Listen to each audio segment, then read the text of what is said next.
বিএনপির ভারপ্রাপ্ত চেয়ারম্যান ইতিমধ্যে আপনারা দেখেছেন অল্প কিছুদিন আগে লন্ডনে বর্তমান প্রধান উপদেষ্টা ডক্টর মোহাম্মদ ইউনূস এবং ভারপ্রাপ্ত চেয়ারম্যান জনাব তারেক রহমানের বৈঠকের পর বাংলাদেশে যে নির্বাচনের বাতাস বইতেছে, ইতিমধ্যে বিভিন্ন পাড়ায় মহল্লায় গ্রাম অঞ্চলে সারা বাংলাদেশে নির্বাচনের একটা পরিবেশ তৈরি হয়েছে এবং সকলেই চায় অতি দ্রুত নির্বাচনের তফসিল ঘোষণা করা হোক। আমরা দাবি করব আপনারা দ্রুত নির্বাচনের তফসিল ঘোষণা করুন।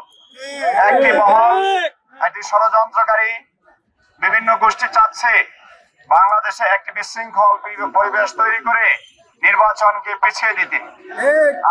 আপনারা সকলে ঐক্যবদ্ধ থাকতে হবে এবং সবাই আমরা এক থাকবেন।